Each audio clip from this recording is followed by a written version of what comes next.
I have 2 lemon, 2 glasses of water and salt.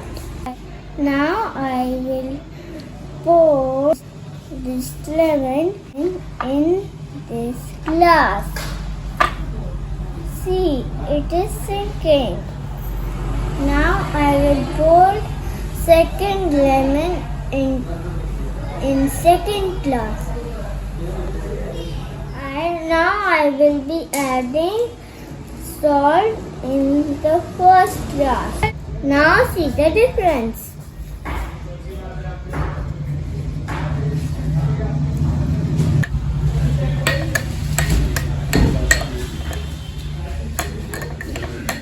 Now see, water is stronger. Now see, lemon started to float.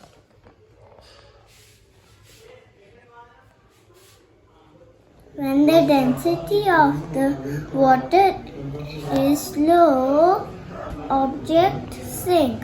When the density of the water is high, the object float. Thank you.